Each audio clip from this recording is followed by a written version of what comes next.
I mean, say Warren Buffett, for example, and to be totally frank, I'm not his biggest fan, but he does a lot of capital allocation, and he reads a lot of sort of annual reports of companies and all the accounting, and it's pretty boring, really. And he's trying to figure out does Coke or Pepsi deserve more capital? I mean, it's kind of a boring job, if you ask me. What do you think of Elon Musk's behavior as a CEO? Well, I think it has room for improvement. Now, he would say the same thing. I mean, it's just some people have a talent for interesting quotes, and others have a little bit more of a blocker up there that says this can get me in a problem. But he's a remarkable guy. But I just don't see the necessity to communicate.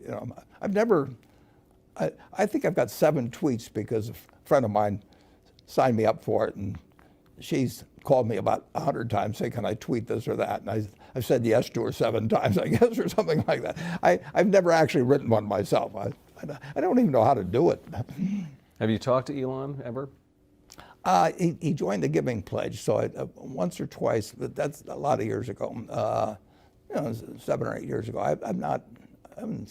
He hasn't come to our annual gathering, so I haven't seen him for 7 or 8 years. Well, there's competitors now ramping up, and as you're familiar with, BYD, which is also on the West Coast, I think they're ramping up production of their electric vehicles. Warren Buffett owns 10% stake in that. Why do you laugh? BYD is trying to compete. Why do you laugh? Have you seen their car? I have seen their cars, yes. In fact, at the Berkshire Hathaway meeting, I saw their cars. Yeah. Well, they are on a different, tell me why you're laughing. You don't see them at all as a competitor? No. Why is that? I mean, they offer a lower price point. I don't think they have a great product. Why is that? I don't think it's particularly attractive. The technology is not very strong. And BYD as a company has pretty severe problems in their home turf in China. Right. So I think their focus is, and rightly should be, on making sure they don't die in China. Okay. What about for you? When are you going to turn a profit on Tesla? Well, we think probably 2013. 2013. Okay. Gathered ourselves, talked more a bit in the break about BYD, and you make a good point though, and I want you to say this, about BYD. What you're saying is that, even though the cars are going to be priced lower than yours, and they are, they have said that they are a competitor to you. Yeah. That what you're saying is that, even if that's the case, that their cars are actually quite expensive for what you're getting. So why do you say that? Yeah, something that surprised me was that when we priced the components, the various elements of the supply chain of the Model S, we found that China was uncompetitive. This is really surprising. I mean, I thought that we'd be sourcing a lot of components from China. Right. Almost none of the components in the Model S are sourced from China. In fact, we find California manufactured articles to be more cost-effective than China. Why is this? I don't know. It was a shock to me too. Okay. Yeah. Because you would think that with cheap labor in China, that those parts would be cheaper. Okay. So you have no plans then to source in China in the future. We're actually agnostic with respect to sourcing components. So we're happy to source components from the United States, Canada, Germany, Japan.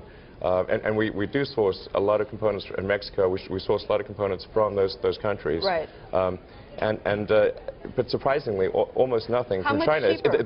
The Chinese components, remarkably, were more expensive. But how much? How much more expensive?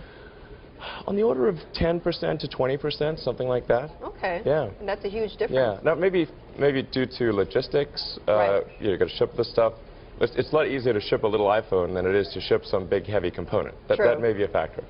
I think you'll find Snickers on top, and then you got M&Ms. You got 2 types, so they don't combine the peanuts with the other ones. But I think they're number 2 and 4, and Hershey's in there number 3 or something of the sort. Yeah, I can't take them on. I don't think Elon should take them on. They have moats. When you go into a drugstore, 7-Eleven or something, and you say, I would like a Snickers bar, and the owner says, oh, I've got something the Musk bar at 10 cents off the Snickers bar. You say, give me the Snickers. And if he doesn't give you the Snickers, you go across the street and buy the Snickers. The brands are moats, I mean, obviously. And if you try to, this product is selling, to hundreds of millions of people who want Coca-Cola. And if you say, I'll sell you something for 2 cents less, or I've got some celebrity's name on it. They actually, Richard Branson tried Virgin Cola in the United States about 15 or 20 years ago. And a million others have been tried. So I don't really have the same urge to produce automobiles that he apparently has to produce candy. But I don't suggest that he take on Snickers.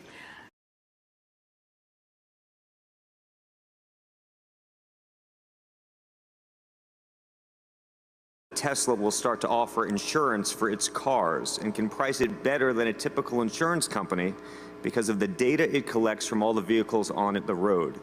You've talked about the threat of autonomous vehicles on the insurance business, but what about the threat to Geico of automobile companies themselves getting into the insurance business?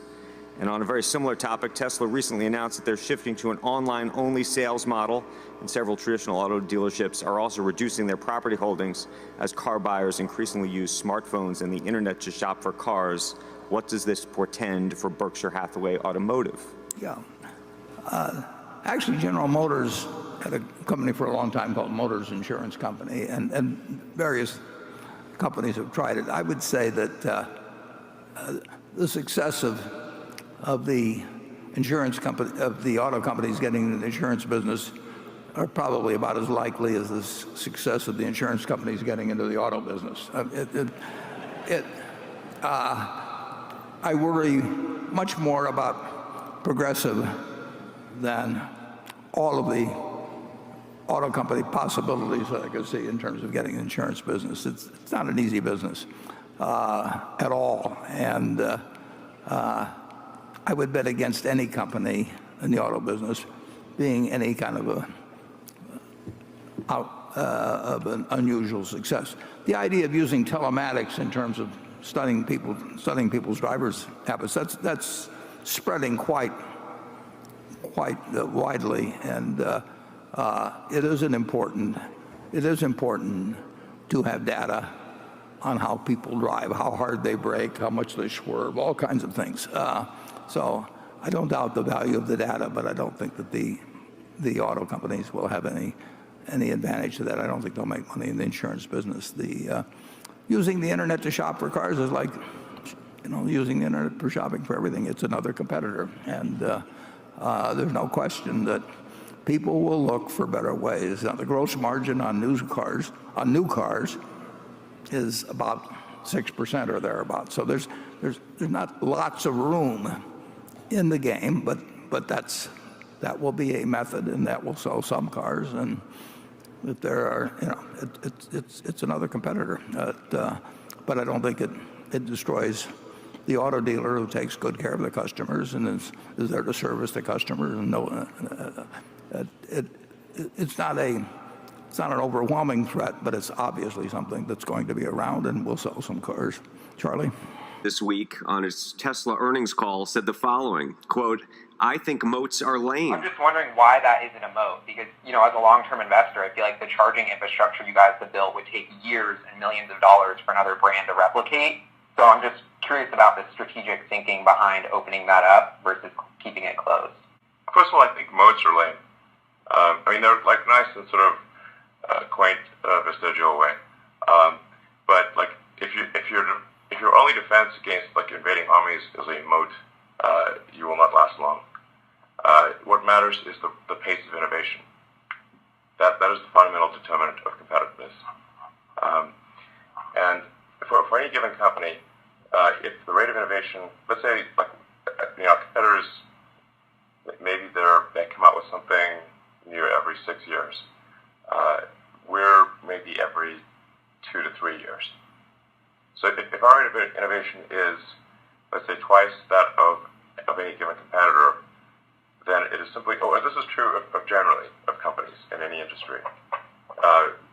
Whichever company has the highest rate of innovation, unless that company is actively killed by its competitors in some way that's nefarious, or shoots itself in the foot, it will at some point exceed those competitors. Like, this was obvious that this would occur with Amazon and Walmart, because Walmart's rate of innovation was negligible, and Amazon's was very high. The outcome was obvious. So Warren, it seems the world has changed.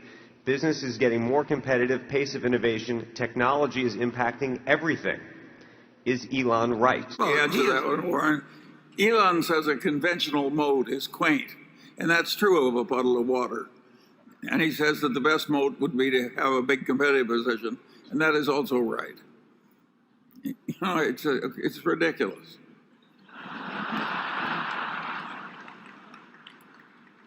Warren does not intend to build an actual moat.